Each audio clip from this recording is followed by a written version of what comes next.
Jubilee hills police station పరిధిలో పోలీసులు అత్యుత్సాహం ప్రదర్శిస్తున్నారని మహిళలు ఆగ్రహం వ్యక్తం చేస్తున్నారు. దివంగత ఎమ్మెల్యే మాగంటి గోపీనాథ్ సతీమణి తమ కుటుంబ సభ్యులతో కలిసి వసంత పంచమి సందర్భంగా షాపింగ్ చేయడానికి వెళ్తే బట్టల షాపులోకి వెళ్లనీయకుండా పోలీసులు అడ్డుకున్నారు. ప్రజాపాలన అంటే ప్రజలను కష్టపెట్టడమేనా అని మరికొంతమంది మహిళలు నిలదీస్తున్నారు. సో ఇదే అంశంపై మా ప్రతినిధి రంజిత్ మరింత సమాచారాన్ని అందిస్తారు.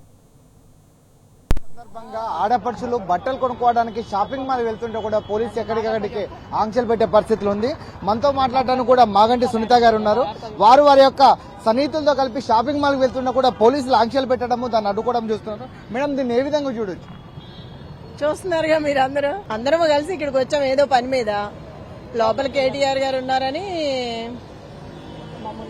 అదే కాన్స్టిట్యున్సీ మనుషులని తెలిసి ఆపేస్తున్నారు. అమ్మ, మేము ఇవాళ వసంత పంచమి సరదాగా మేము షాప్ లోకి వెళ్దామని వచ్చాము. అక్కడ మైసూర్ సిల్క్ షాప్ ఉంది. ఆ షాప్ లోకి వెళ్దామని మేము వచ్చాము ఏదో కొనుక్కోవాలని. వస్తే మమ్మల్ని షాప్ లోకి వెళ్ళనివ్వట్లా. దానికి దీనికి ఏమిటి మేము గొడవ చేస్తున్నామా? మేము సైలెంట్ గా షాప్ లోపలికి వెళ్తామంటే కూడా వెళ్ళనివ్వకపోతే ఎలాగా? ప్రజల్ని ఇలాగా భయభ్రాంతులకు గురి చేస్తున్నారేంటి పోలీస్ అంతా?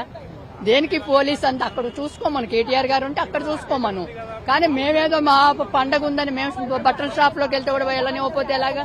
మరీ ఇంత రాక్షసంగా ఎప్పుడు చూడలేదండి. మేము ఇది ఫస్ట్ టైం చూస్తున్నాం. మేము చెప్పమ్మా, ఇప్పుడు ఈ పోలీసులు అడ్డుకుంటారు, దాన్ని ఏదో అంత భయం ఎందుకన్నా? షాప్ కే కదా వెళ్తున్నాము, చూస్తారు కదా. షాప్ లో వెళ్ళి మేము చీరను ఏదో తీసుకుందామనే కదా వెళ్ళాము. దానికి దీనికి సంబంధం ఏముంది? పాలన అంటున్నారు. ఇదేం ప్రజాపాలన? ప్రజలకి రక్షణ లేని పాలన ప్రజాపాలన.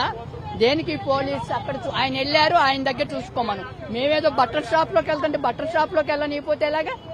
హరీష్ గారు కావచ్చు, పోలీసులు అందరు కావచ్చు, వాళ్ళు షాపింగ్ మాల్ కు వెళ్తుంటే కూడా ఆ షాపింగ్ మాల్ కు వెళ్తుంటే పోలీసులతో పాటుగా లోపలికి వెళ్లే వరకు రండి అని చెప్పేసి చెప్తున్నా కూడా వినకుండా, దాంతో పాటుగా ఒకవైపు డీసీ కావచ్చు, లోకల్ ఉన్నటువంటి సీఏ కావచ్చు, వాళ్ళందరినీ కూడా బయటికి పంపించే పరిస్థితి అనేది కనబడుతుంది. ఒకవేళ మేము ఇక్కడికి వచ్చినా సరే లోపలికి వెళ్ళేసి మేము ఏమైనా చేస్తామని చెప్పేసి రిక్వెస్ట్ చేసినప్పటికీ వాళ్ళ మాటలు వినకుండా ఈ విధంగా అడ్డుకుంటుందని చెప్పేసి కూడా మహిళలందరూ కూడా అగ్రం చేస్తున్నారు.